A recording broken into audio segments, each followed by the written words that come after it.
The doorbell camera captured her silhouette as she slipped away in the darkness, suitcase in hand. 3 years of marriage, and Eliza chose to leave without a word, without a note, just the quiet click of the front door at 3 a.m.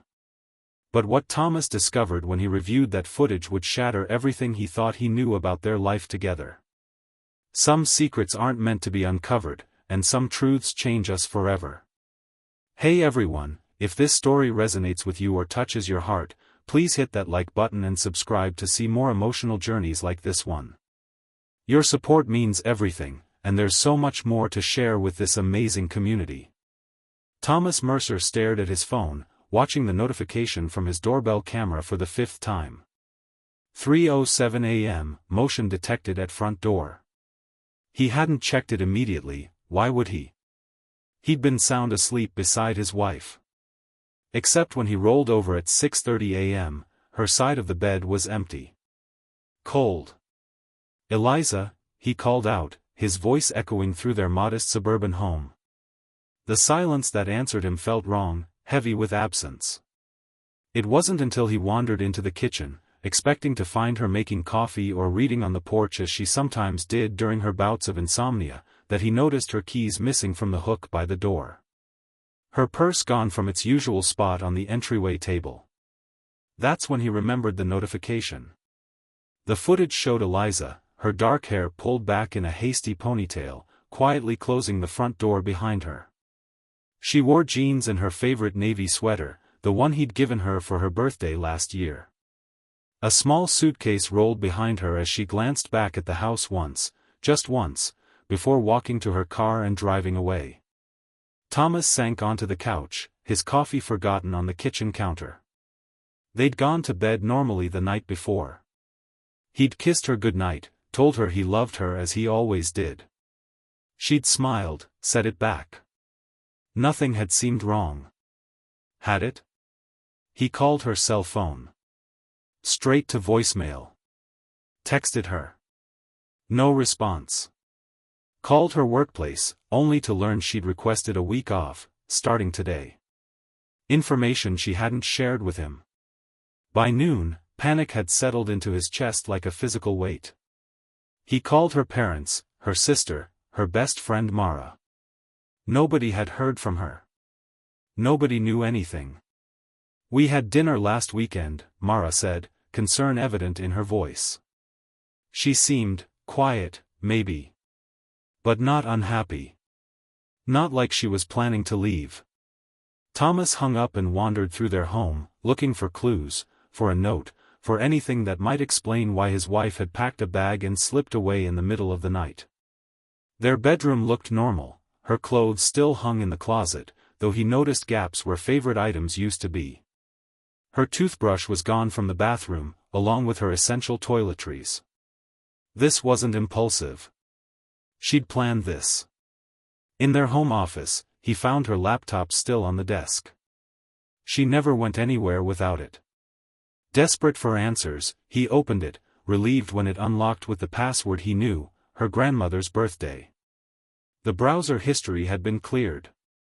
Her email inbox was empty. But a document was minimized at the bottom of the screen. Thomas clicked on it, his hands trembling. Thomas. Asterisk by the time you read this, I'll be gone. I'm sorry for leaving this way, but I couldn't bear to see your face when I told you. I couldn't watch your heart break in real time, asterisk. I've been living a lie, and I can't do it anymore. Asterisk I don't expect you to forgive me. I don't deserve it, asterisk. Eliza. Thomas read the note 3 times, trying to make sense of it. What lie? What couldn't she tell him to his face? They'd always been honest with each other. They'd built their relationship on trust and communication. Or so he'd thought. He closed the laptop, his mind racing. The house suddenly felt too quiet, too empty.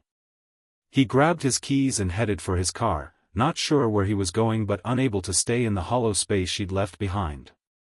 3 days passed with no word from Eliza. Thomas barely slept, barely ate. He called in sick to work, unable to focus on anything but her absence. Friends stopped by with casseroles and concerned faces. Her parents drove in from Cincinnati, their worry matching his own.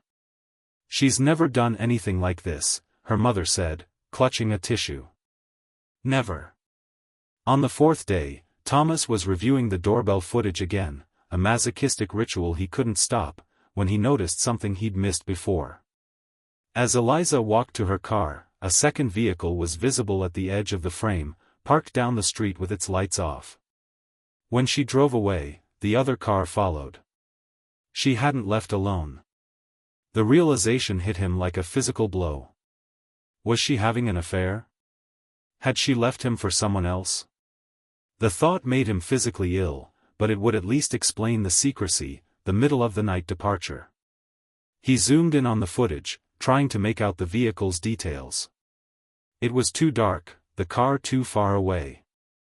But it looked like a dark sedan, possibly blue or black. Thomas spent the next hours reviewing older doorbell footage, searching for the same vehicle. He found it 3 times in the past month, always parked in the same spot, always late at night when he would have been asleep.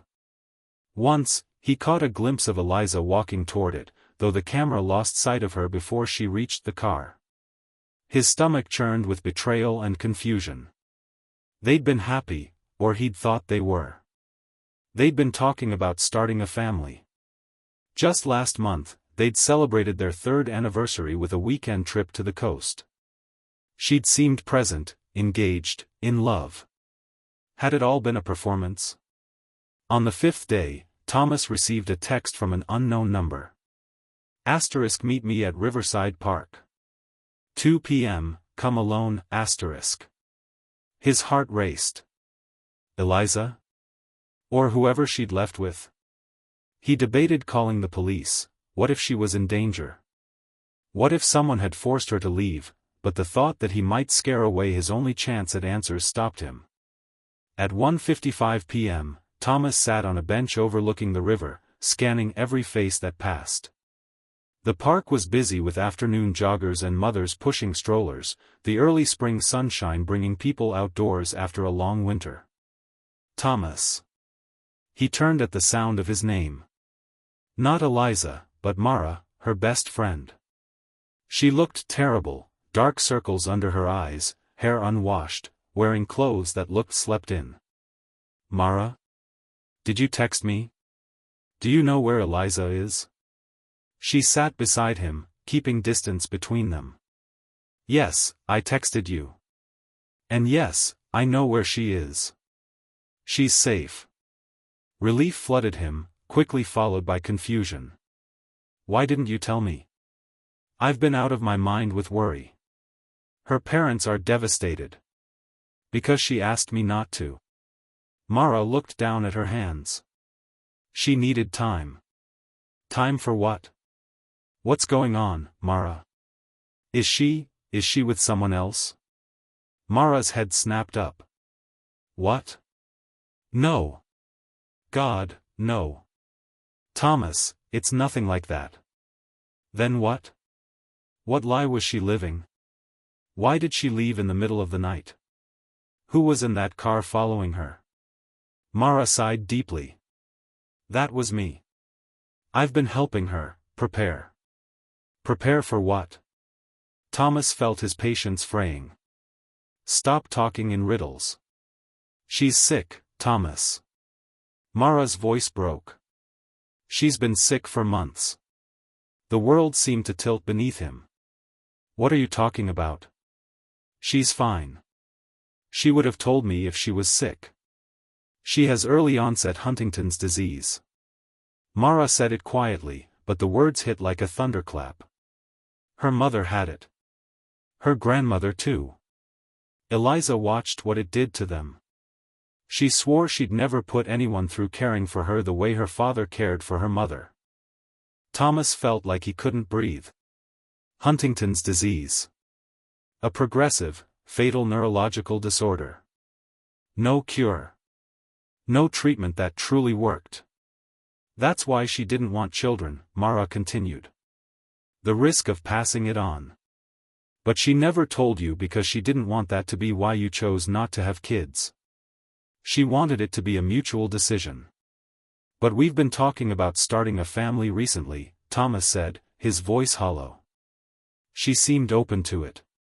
Mara nodded. Because she tested negative 5 years ago, before you met. The doctors told her she didn't carry the gene. She thought she was safe. She paused, swallowing hard. But 3 months ago, she started having symptoms. Mood changes. Coordination problems. She went back for more tests. It turns out the first test was wrong. She does have it, and it's progressing faster than usual. Thomas remembered moments from the past few months that had seemed odd but not alarming. Eliza dropping things more often. Her sudden emotional outbursts over small frustrations. How she'd stopped driving at night, claiming headlights bothered her eyes. Why didn't she tell me, he whispered, tears filling his eyes. I'm her husband. We promise to be there for each other in sickness and in health. Because she loves you too much, Mara said simply. She watched her father's life disappear into caregiving. She watched him age 20 years in 5. She couldn't bear the thought of doing that to you. So she just left? Without giving me a choice. She thought it would be easier for you to hate her for leaving than to watch her deteriorate. To become someone you wouldn't recognize. Someone who wouldn't recognize you. Thomas buried his face in his hands, overwhelmed by grief and anger and love so intense it felt like physical pain. Where is she? At a specialized care facility in Oregon. Her aunt lives nearby. She's using her inheritance from her grandmother to pay for it. I need to see her. Mara shook her head. She doesn't want that, Thomas. She made me promise not to tell you where exactly. She's already started treatment to slow the progression, but it's not going to change the outcome.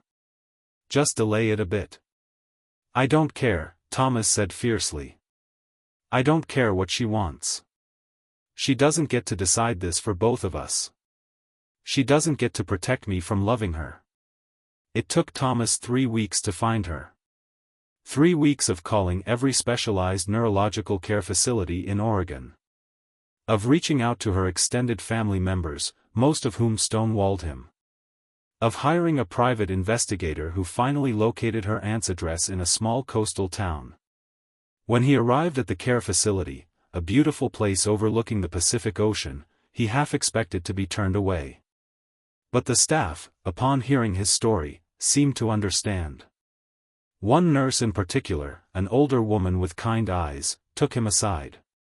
She talks about you, she said quietly. Every day. She keeps your photo by her bed. Thomas felt his throat tighten. How is she? Good days and bad. The medication helps with the movements, but there are cognitive effects we can't do much about. She's still herself, though. Still Eliza. The nurse led him through sunlit hallways to a garden terrace where residents sat enjoying the ocean view. And there she was, her back to him, dark hair lifting in the breeze. Eliza, he called softly. She turned, and the look on her face, shock, joy, fear, love, nearly brought him to his knees. Thomas, she whispered. You shouldn't be here. He crossed to her, kneeling beside her chair. Yes, I should. I should be wherever you are. I left so you wouldn't have to watch this. Her hands trembled slightly as she gestured to herself. It's only going to get worse. I know. He took her shaking hands in his. And I'm staying anyway. You don't understand what you're signing up for. Neither did you when you married me. That's what, for better or worse, means, Eliza. We face it together. Tears spilled down her cheeks. I wanted to spare you. I know. But it's not your decision to make alone. Our marriage belongs to both of us. He reached up to wipe away her tears. I would rather have whatever time we have left together than decades without you. I'm going to become a burden, she whispered. I'm going to forget things. Forget you, maybe. Then I'll remember for both of us. It wasn't easy.